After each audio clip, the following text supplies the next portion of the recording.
Na kwenye mirindimo ya siasa, chama cha UDA kimeongeza juhudi za kuwasajili wanachama katika kaunti ya Busia kikilenga kujiongezea umaarufu kabla ya uchaguzi mkuu ujao. Akiongea baada ya kukutana na wajumbe wa chama hicho, mwenyekiti wa tawi la Busia la chama cha UDA Maureen Chetambe alisema wanalenga kuwasajili wanachama wapya kupitia kampeni ya uhamasisho vijijini. Taarifa hii na nyingine ni kwenye mkusanyiko wa taarifa kutoka ulingo wa siasa na wanasiasa na mwanahabari wetu Michael Mwandiga.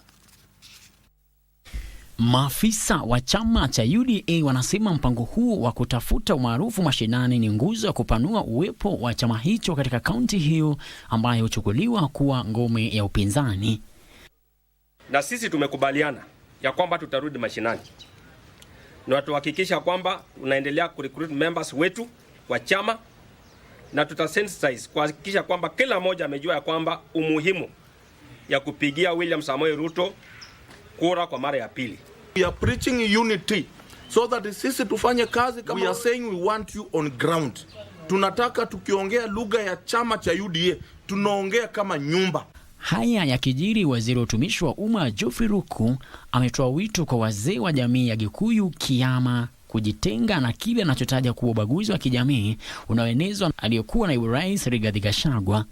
Aheshimu viongozi wetu wa taifa, aheshimu vile wazee wa Njorinjeke walisema, awaheshimu jameni, na kama hata waheshimu, sisi tuko tayari kumuonyesha kwa kura yetu ati tuko na imani na serikali na mheshimiwa kiongozi wa taifa. Kwingineko, wanachama wa chama cha Wiper katika kaunti ya Laikipia wamependekeza kiongozi wao Kalonzo Musyoka kupeperusha bendera ya upinzani wakati wa uchaguzi mkuu ujao.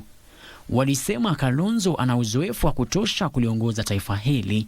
Maneno na zoni sisi hatutaki.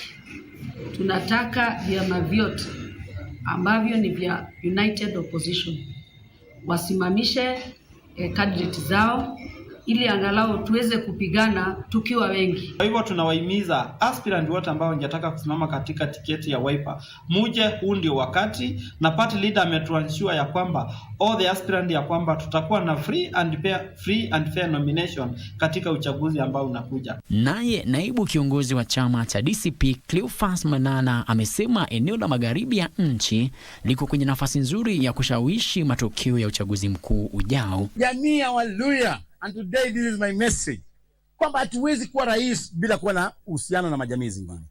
Mkiona nimelenga mahali, mjue nimesoma sana hiyo siasa.